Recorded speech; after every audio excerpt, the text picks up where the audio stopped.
안녕하세요, 잉크입니다. 4월에 저한테는 정말 큰 이벤트였던 미도리 MD 페이퍼의 전시와 강연에 대해서 간략한 후기를 남겨보고 싶어서 또 한번 카메라를 켰어요. 다들 베스트 팬이 아니더라도 미도리 팝업 전시를 혹시 다녀오셨을까요? MD 페이퍼 공식 팝업은 처음 있는 행사여서 저도 굉장히 신선하다고 생각했습니다. 어쩌다 보니까 베스트 팬에서 2주 동안 전시도 하고 강연도 한번 하게 됐는데 시작은 전시뿐만이었어요. 제안이 미도리 MD 페이퍼로 지금까지 제가 작업한 걸 전시해달라고 하셨는데 거기에 두 가지 문제가 있었습니다. 먼저 저는 미도리로 일기를 씁니다. 그런데 이게 별말이 안 적혀 있더라도 철저히 나만 보는 일기를 쓰는 거랑 다른 사람이 볼 수도 있는 거랑은 천지 차이라고 생각해요. 그래서 이거는 나 혼자를 위한 기록이기 때문에 차마 제 일기를 전시할 수가 없었어요. 다음으로 저는 다꾸하고 막 예쁘게 이것저것 꾸미는 편이 아니다 보니까 뭔가 전시를 했을 때 뭘 보라는 거야? 가 될까봐 조금 걱정이었어요. 그래서 평소에 진짜 일기는 일단 전시에서 제외하고 여행 일기를 전시하기로 했습니다. 제가 여행 가서 쓰는 일기를 딱 미도리로 쓰거든요. 다만 예전에 썼던 여행 일기는 저한테 이거는 막 보석함에 하나하나 넣어놓는 보석 같은 거라서 다른 사람 손이 닿는 건 안 되겠는 거예요. 그래서 이 트래블북이라는 게 탄생했습니다.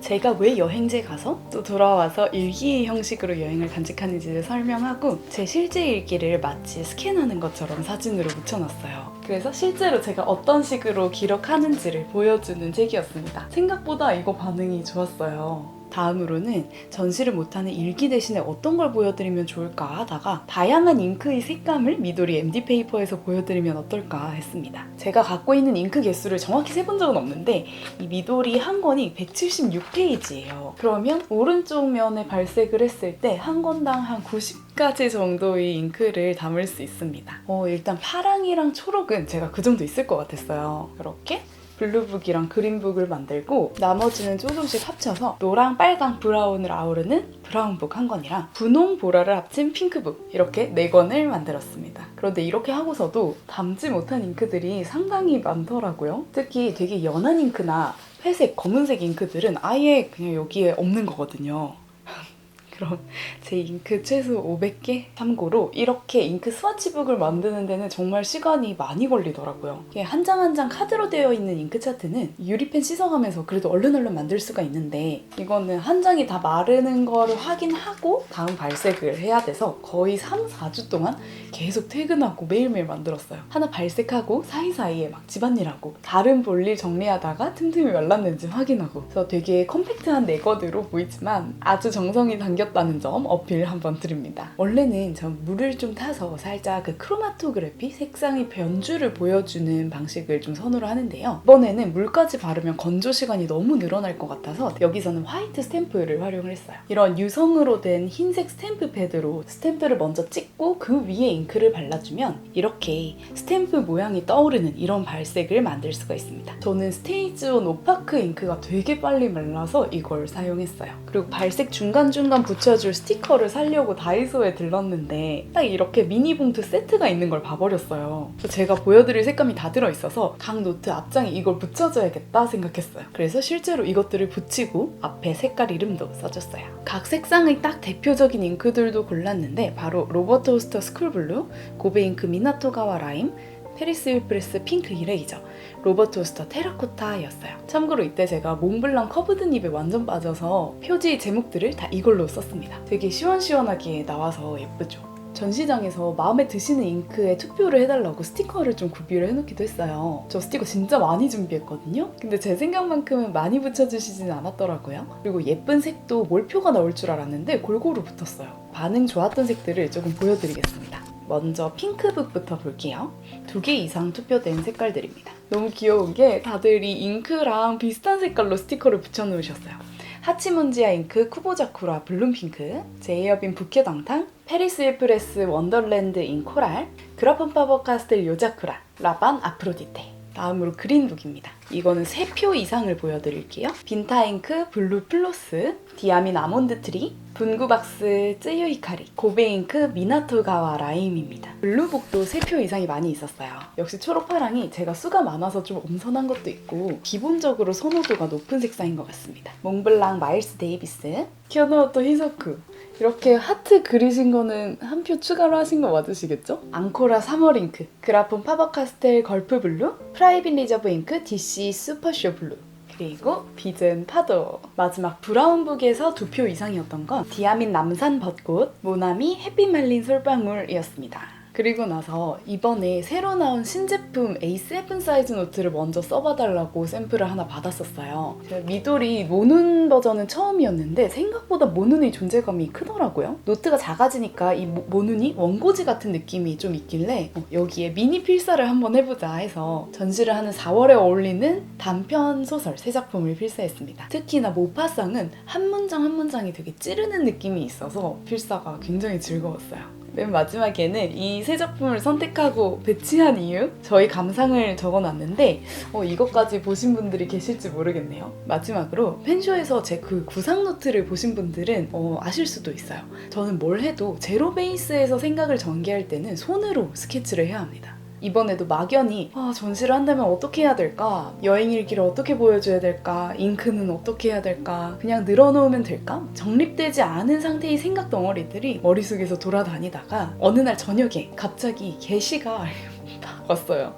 그래서 바로 펜 잡고 이런 식으로 하자 스케치하면서 결정했습니다. 이런 구상을 할 때는 자유롭게 기록을 하고 한 장씩 뜯어서 쭉 늘어놓고 막 순서도 바꿀 수 있는 그런 낱장 패드 형식을 선호합니다. 이날 되게 카타르시스가 엄청났는데요. 혹시 제 발상의 그런 전개 방식이 궁금하신 분들이 있을까 해서 이런 메이킹북도 한 코너에 마련했습니다. 그렇게 준비를 하던 중에 강연도 하나 하는 걸로 일정이 조금 추가가 됐어요. 그래서 그 자리에서 어떤 걸 말씀드리면 좋을까 고민이 많았는데요. 저도 전시를 준비하면서 좀 선물을 받은 게 있어요. 이때까지 그렇게 막 여행을 가서도 틈나는 대로 기록을 하고 또 돌아와서 다시 한번 여행을 정리하고 했던 이유가 원래는 제 안에서도 그렇게 정제되어 있지 않았습니다. 그냥 그게 좋으니까 소중하니까 했어요. 그런데 트래블북을 만들면서 다른 사람들에게 설명을 하려다 보니까 드디어 언어화된 형태로 내 자신에게 그런 본질적인 이유를 설명을 하게 됐어요. 바로 카메라 렌즈보다 나의 시선을 더 우선하기 위해서였던 것 같습니다. 카메라로 남기는 사진과 영상이 주가 되고 거기에 설명을 해서 올리는 그런 SNS의 문법에서는 카메라에 잘 담기지 않는 요소는 내 마음속에서도 어쩔 수 없이 조금은 경시하게 되는데요. 거기에 수동적으로 따르고 싶지 않았기 때문입니다. 저는 어렸을 때부터 남들보다 좀 더 미시적인 거에 관심이 많았어요. 그래서 막 한 장의 사진으로 요약이 안 되고 좀 더 사소하고 구구절절하더라도 내가 두고두고 펼쳐볼 소중한 노트 한 권에 나의 여행을 쭉 묘사를 해놓으면 그런 SNS의 기준? 이거 막 인스타그래머블한가? 하는 기준에서 벗어날 수 있을 것 같았어요. 그런 생각을 담아서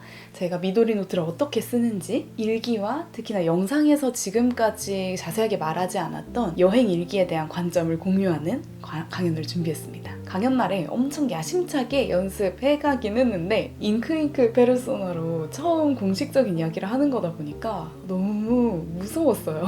그래도 전날 펜쇼에서 저 내일도 봬요 이렇게 해주시는 분들이 정말 한 10대분 정도 계셨거든요. 그래서 다 아는 분들이다 막 되뇌이면서 다들 내가 어떤 얘기를 해도 좋아해 주실 거라는 걸 반복적으로 좀 생각을 하면서 물론 떨었지만 그래도 하고 싶은 말을 무사히 마쳤던 것 같아요. 정말 벅차고 감사한 순간이었습니다. 그날 받은 편지와 소감도 어김없이 여기 붙어 있어요. 전시장에 비치했던 자기소개 같은 것들도 다 붙였습니다.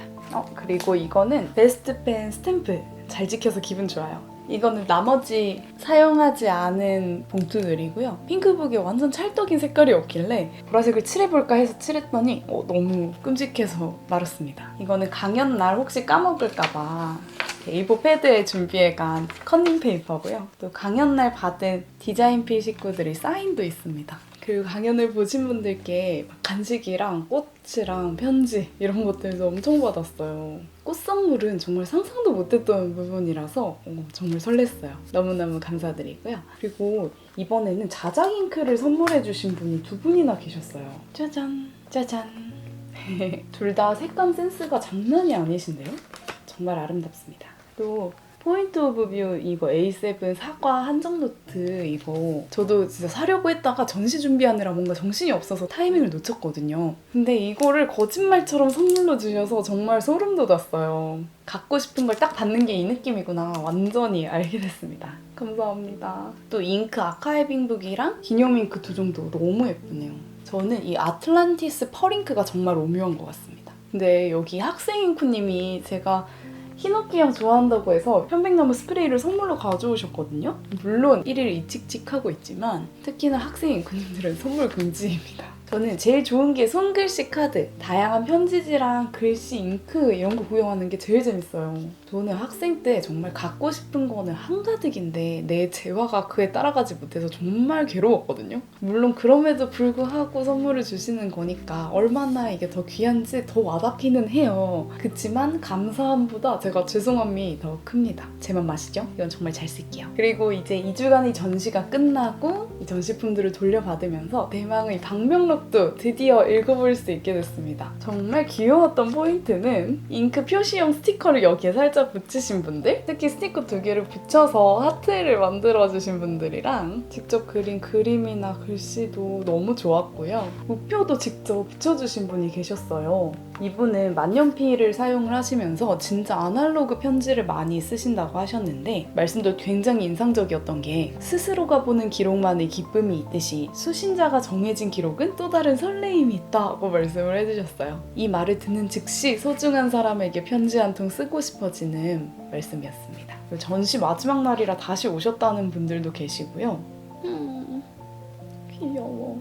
이것도 두고두고 제 보석칸에 넣어두고 계속 읽겠습니다. 전시 강연에 와주신 분들 다시 한번 감사드립니다. 저는 최근에 영감이라는 단어가 좀 마음에 안 들었었어요. 저는 개인적으로 내가 엄청난 막 예술가나 그런 창작가가 아닌데 뭔가를 보고 영감을 받는다라는 표현이 좀 오글거린다고 생각했던 것 같아요. 그래서 요즘 SNS 큐레이션 계정 같은 곳에서도 영감을 가져다주는 장소, 그림 이런 걸 볼 때마다 그래 이런 회의적인 느낌이었는데 이번 전시에서 써주신 방명록을 찬찬히 읽으면서 뭔가 느꼈습니다. 우연히 만년필을 선물 받아서 만년필 3개에 얼떨결에 들어오셨거나 아니면 펜이랑 노트를 하나씩 사서 기록을 시작해보고 싶은데 어떻게 해야 하는지 약간 막막한 그 상태. 그때 제 채널을 보시고 감사하게도 초반에 발걸음을 디디셨기에 저한테 고마운 마음을 가지고 계신 분들이 많이 있으셨어요. 그래서 영감이라는 게 엄청 거창한 게 아니고 이거 좋아 보이는데 어떻게 해야 될지 아직 감이 명확하지 않을 때 이렇게 하시면 돼요 하고 입구를 좀 가르쳐드리는 느낌? 이게 우리에게 영감이겠구나 하는 생각이 들었어요. 그렇게 보면은 저도 영상 댓글로 소통을 하면서 상호적인 영감을 늘 주고받는 것 같고요. 저는 유튜브를 시작한 초반에는 되게 개념적으로 완성된 영상을